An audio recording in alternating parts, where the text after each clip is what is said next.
Good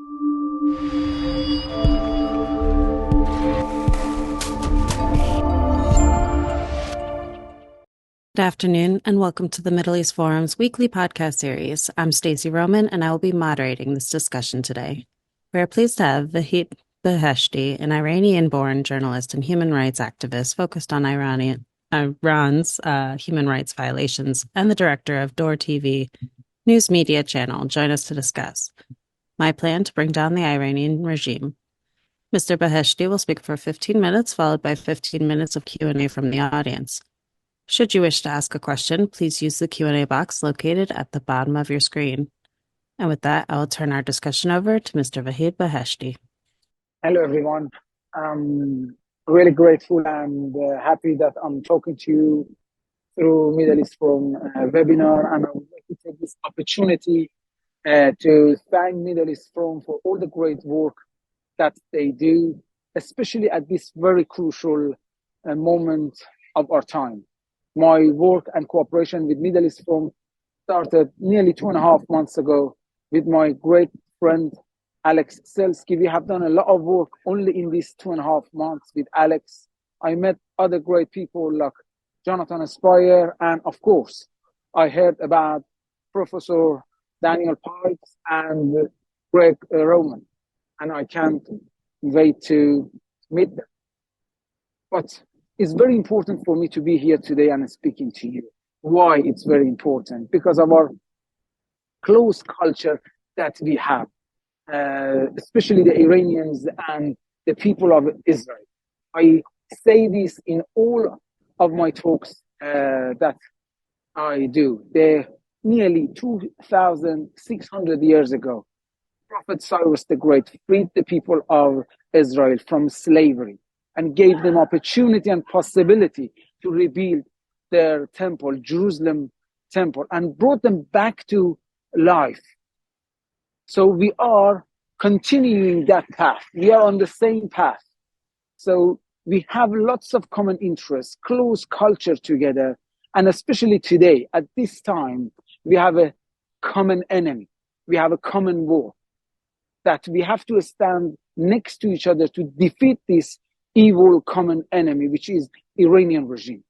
And as someone who dedicated all his life to fight this terrorist regime, I'm talking about the Iranian regime, and especially in last year, risked his life, my life, I'm talking a few times, only in last year twice. Once in my hunger strike, which lasted 72 days in order to proscribe IRGC. And we are still, as you see here, nearly 1 year, 349 days we are camping in front of Foreign Office in order to place Iranian Islamic Revolutionary Guards Corps in the terrorist list of UK government. And once I risked my life during the hunger strike, and again, another time, 1 week after October the 7th, the Hamas supporters attacked me here, which of course you all saw it on news, is gone viral worldwide. So as someone with this background, I cannot allow the only democracy in the Middle East, which is Israel, be destroyed by Iranian regime and its proxies. As someone with this background, I cannot allow the people of region, Middle East, fall in the hands of this terrorist evil regime of Iran. And I cannot allow the youth in here, Europe, Canada, America, will be brainwashed by this terrorist regime. And I can name it. So for these two reasons, it's very important for me to be here and continue this fight.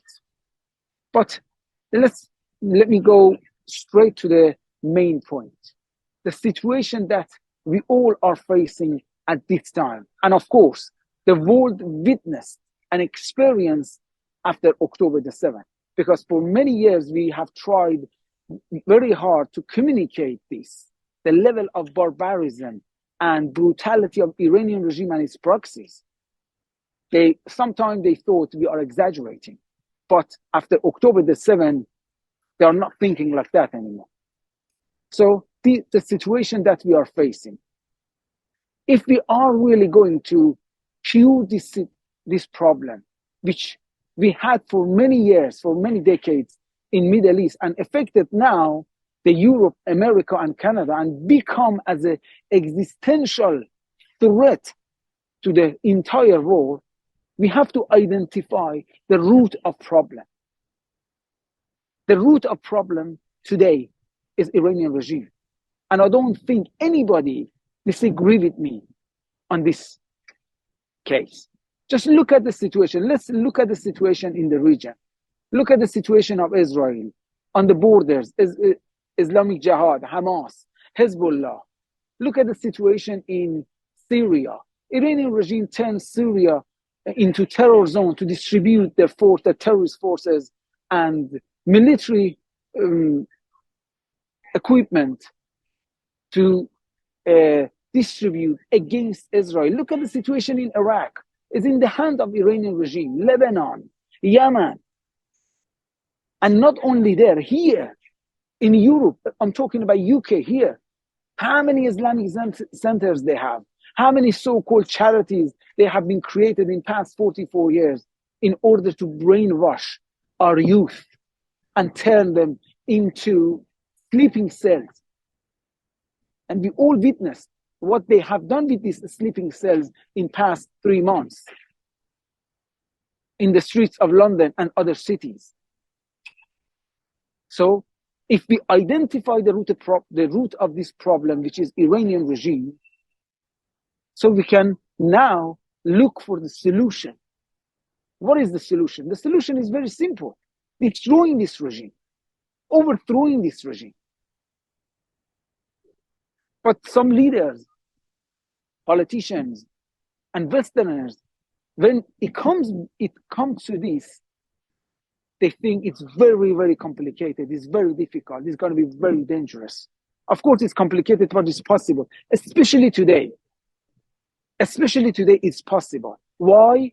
The good news is this evil regime is in its weakest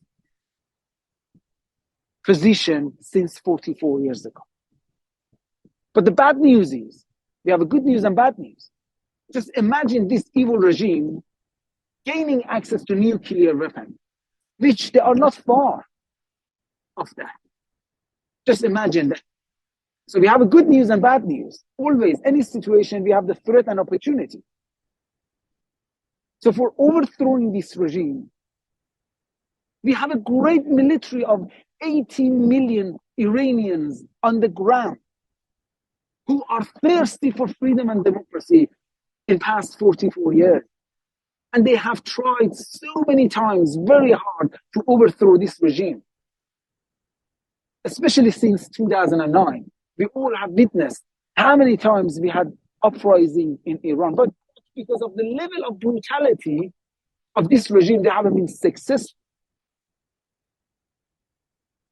We can use them, we can support them, give them a little bit support to do the job for us inside of Iran with the lowest price. Hit the head of octopus of terrorism in Iran with the lowest price, not in the border of Israel, not in the region, not in the middle of Europe. And I have said this a few weeks ago in the Israeli parliament. And for the first time, I am the first Iranian who spoke in Israeli's parliament, Knesset. And I have said, we should not be afraid to target IRGC sites inside of Iran. The House of High Officials of Iranian regime inside of Iran, their nuclear sites inside of Iran. This is how we can. This is one of the ways to support Iranians, this great military that we have on the ground. And when I have said that in the Knesset, the Iranian agents attack me massively on social media and especially here. A few weeks ago, they came here and few people here and they attacked me here in front of my camp. But what happened? Few days after that, in middle of Iran, in the heart of Iran, in the heart of Tehran, 5 meters banner hung, which wrote on that. Vahid Beheshti is the voice of all Iranians, and we stand by Israel in Farsi and English. So that was the message. It came from the heart of Iran to the whole world, and it's gone viral, that again. So the Iranian people spoke after I brought their message to the people of Israel and shouted in the Knesset. So they are waiting. They are waiting for the support that we can provide for them. They will do the job for us. And we have a plan. We have a plan to overthrow the regime. And I am working with my friends in Israel to go through this plan. This is the time. Iranian regime is in its weakest position since 44 years ago, and this is our opportunity. And if we don't do it now, it's going to be too late. What I am afraid is this. One morning we wake up and the supreme leader of the Iranian regime, Ali Khamenei, announced, today we will test our first nuclear warhead. That is too late to act. But now we can act. We have to unite the whole world against the octopus of terrorism, which today becomes the existential threat for the entire world, not just for Israel, not just for Iran, not just for the region, for here.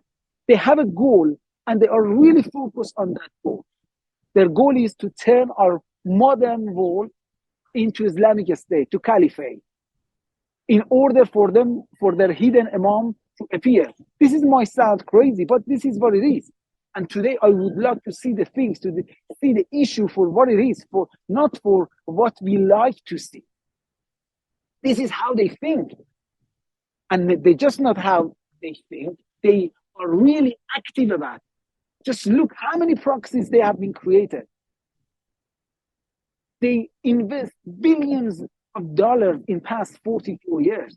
And the first slogan was, after they occupied Iran 44 years ago, an elimination of the state of Israel. So they are really focused on their goal, and they are active, and they spend money. They have access to unlimited funds, to the wealth of the Iranian people, and they spend it on this path to reach their goal. So we have to know this today, and this is our time. We can defeat this evil regime altogether. We can give the little bit of support. Just look how much we spent in past 44 years, Israel, the Westerners, to stop Iranian regime terrorist activity in the region, in Israel and other places. How much we spent? Not even 1% of that we need to support Iranian people to do the job for us in Iran. That's all I can say, and I'm open to any question. Thank you. Thank you so much for that. So Steve Waldman would like to know, America no longer has the power or the will to take on Iran politically, financially, or certainly not militarily. So what really can be done? Would you repeat? You were breaking up a bit.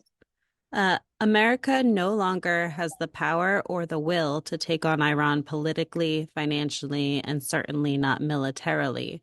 So what really can be done? So we cannot wait for America, but we can force them. We cannot ask them to do that. We have to look at the situation now. Look at the conversation of Jack Sullivan and how has been changed.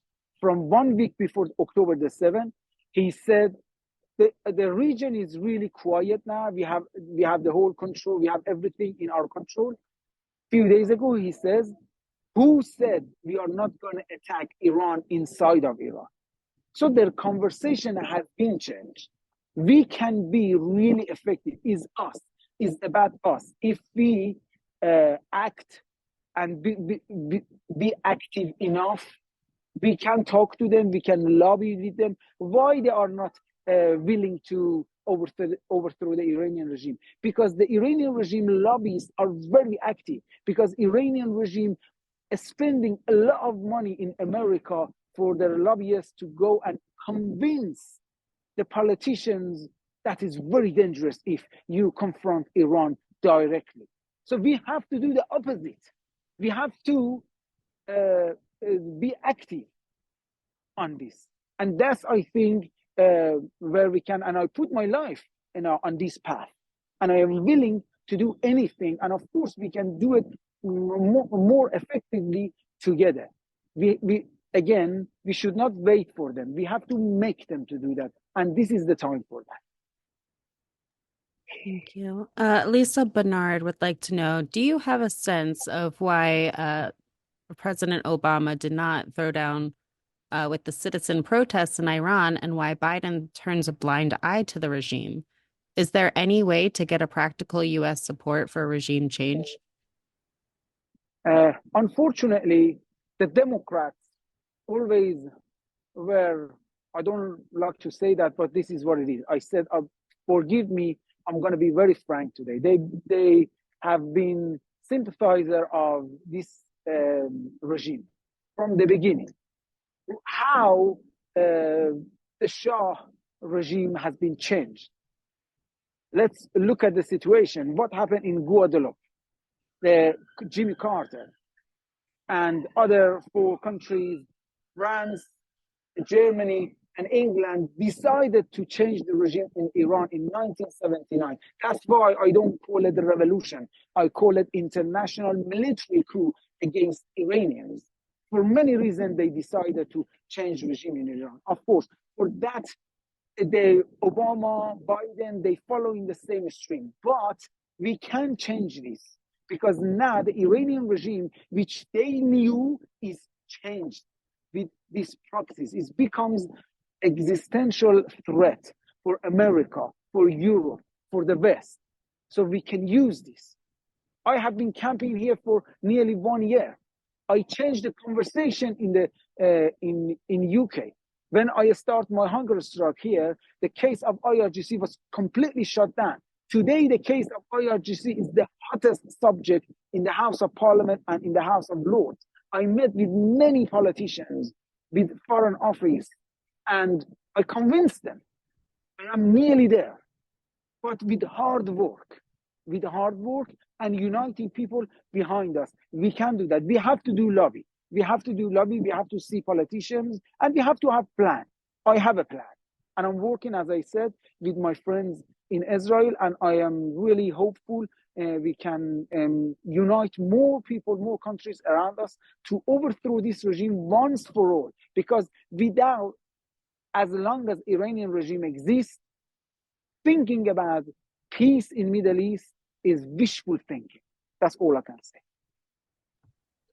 Thank you. So JL would like to know, you seem to be speaking in generalities about overthrowing the regime. How will 18 million unarmed Iranians overthrow a regime, and what specifically do you want the West to do to assist them? Are you able to say? Exactly. One way, I said I have a plan, but one of the way that we can support Iranian people is support them in military. So target IRGC side inside of Iran. This is the weak point, actually, of Iranian regime. This is their weak point. That's why because I am the first person who said this, attack them inside of Iran, attack the terrorist bases inside of Iran.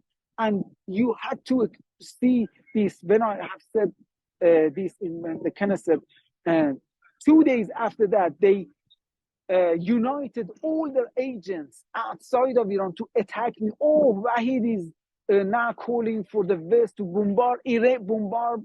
bombing Iranians. I said, no, I didn't talk about Iranians. I said IRGC sides. I said, actually, imagine just that. Imagine unknown drones. I don't call which country or what coalition. Unknown drones target the house of Hossein Salami, the head of IRGC, or the house of Amir Ali Hajizadeh, the top commander of aerospace of IRGC. How the Iranian people will react to that? for 2-3 days. If we do this, then you will see the military of 80 million Iranians conquer the streets of Iran again, and we'll finish this. We'll finish this regime once for all for us with the lowest price inside of Iran, not outside. This regime is rotten from inside. That's why they're trying to deviate our attention with their proxies outside of Iran. They're rotten. Today, as I'm saying, a few hours ago, the supreme leader of Iranian regime, Ali Khamenei, he raised his concern about losing the forces. So they're rotten inside. People, the members of IRGC and members of Basij, start separating themselves from these terrorist organizations. So they are rotten from inside, and they are afraid of attacking them inside the country because they know what the reaction of Iranian people are going to be toward that. After that, they're going to conquer the street and they will finish the job. This is one of the ways how we can support Iranian people to overthrow this regime. Thank you. You spoke about the surge of aggression after October 7th and leading up to it. What exactly has caused this in the Iranian regime? Look, the Iranian regime, I would say, October the 7th was the suicide of the Iranian regime. It was their biggest miscalculation. So I don't buy that Iranian regime, they are not aware of the timing of the attack or they didn't know about the plan. This is what I am claiming. The barbaric attack of October the 7th has been designed in Tehran, in Iran, and the order of the attack came from Tehran as well. Definitely. Why? Because Israel was so close to normalization, especially with Saudi Arabia. And that was really, really hard for the Iranian regime. And that's why a few days before October the 7th, Supreme Leader of Iranian regime, Ali Khamenei, he warned Arab countries. And he says, do not bet on the dead horse. And the dead horse, he meant Israel.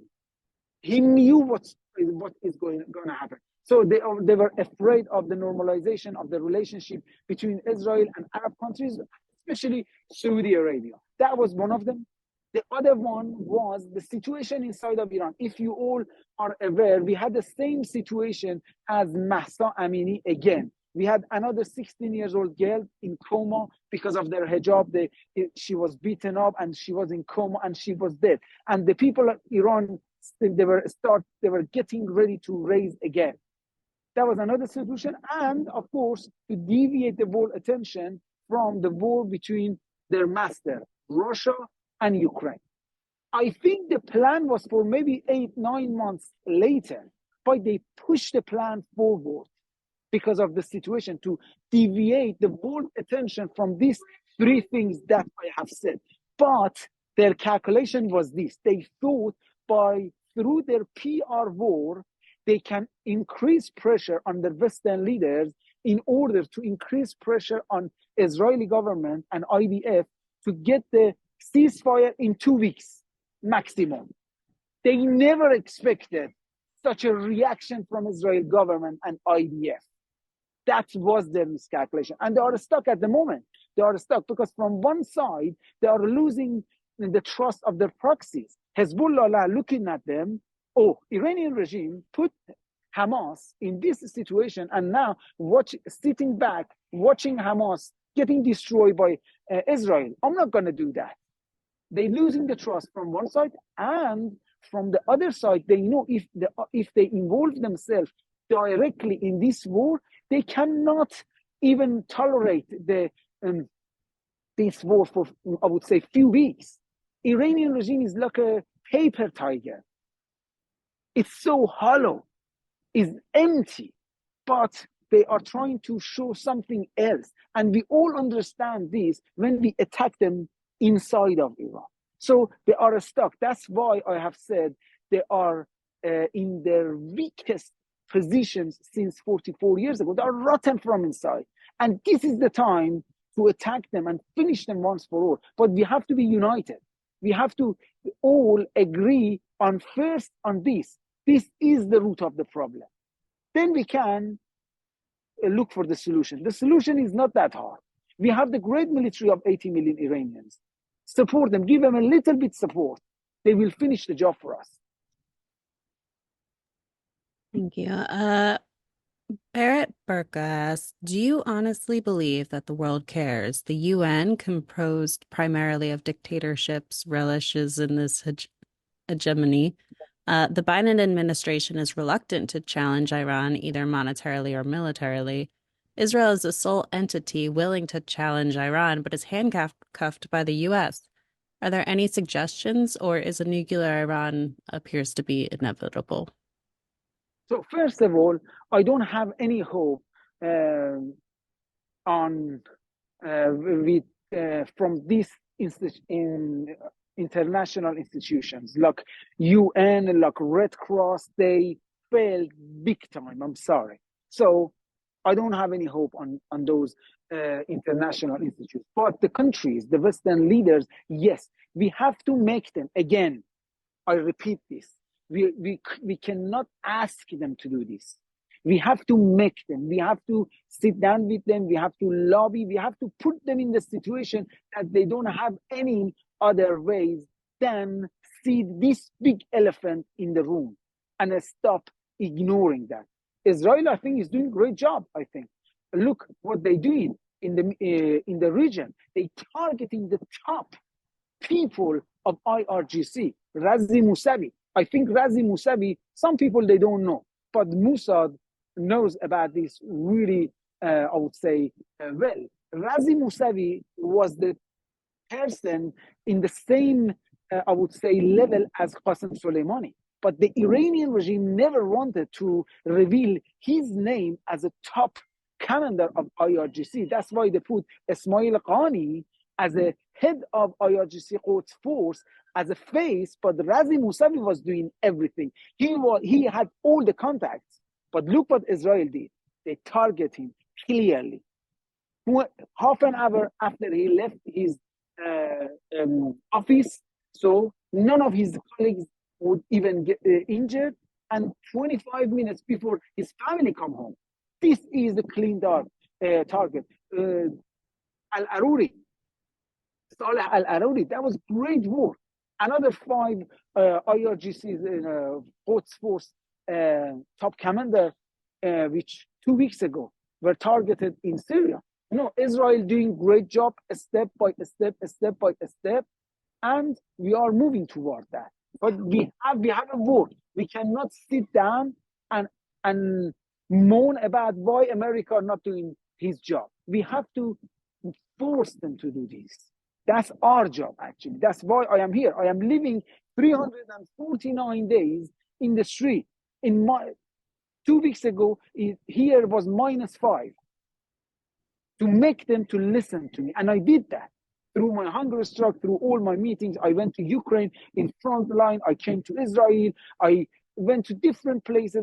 Every other week, I give a speech in parliament, different meetings with MPs, with peers, to convince them. And now, on the day 56 of my hunger strike, 125 MPs, they wrote a letter to our Prime Minister, Rishi Sunak, and say, we have the same demand as Vahid. Now, those 125 MPs, they become 300 MPs. So by hard work, we can achieve this, but we have to be united, because this is the time. No one, let me wrap up with this. 1977 or 1978, if you ask anybody, the Islamic fascist regime will take over Iran, no one could even imagine. No one would believe you. But they did that. They did that. And that's the same things happening here. So we have to be aware of it. We are living in the very crucial moment. We have to work together. And that's why I have said, I have a great plan for overthrowing this regime. I have a great support from Iran. I am in contact with all different groups in different cities, with different political views, with different with different religious backgrounds. They all are supporting me. They all are with me. I am the only one who could in Iranian diaspora united all different groups with different political views on the day 66 of my hunger strike on the big rally in London, which about around 10,000 people participate. And that was the only rally Iranian regime directly warning UK government to cancel that rally. They said they gave the official warning to UK government. This rally, which called by Vahid Beheshti, is the interference of UK government is in our internal politics. You have to cancel. Of course, they didn't cancel. We live in the free and democratic country, but it comes. We can achieve it with hard work, not asking them. Absolutely. Well, thank you so much. That was a fantastic point to end on. We've come to the end of our podcast. Thank you again, Mr. Beheshti, for joining us today. Thank you for having me. Thank you. Of course, for our viewers, please join us Wednesday at 3 p.m. Eastern for Israel Insider with Ashley Perry. Thank you all for joining us, and I hope you have a wonderful day.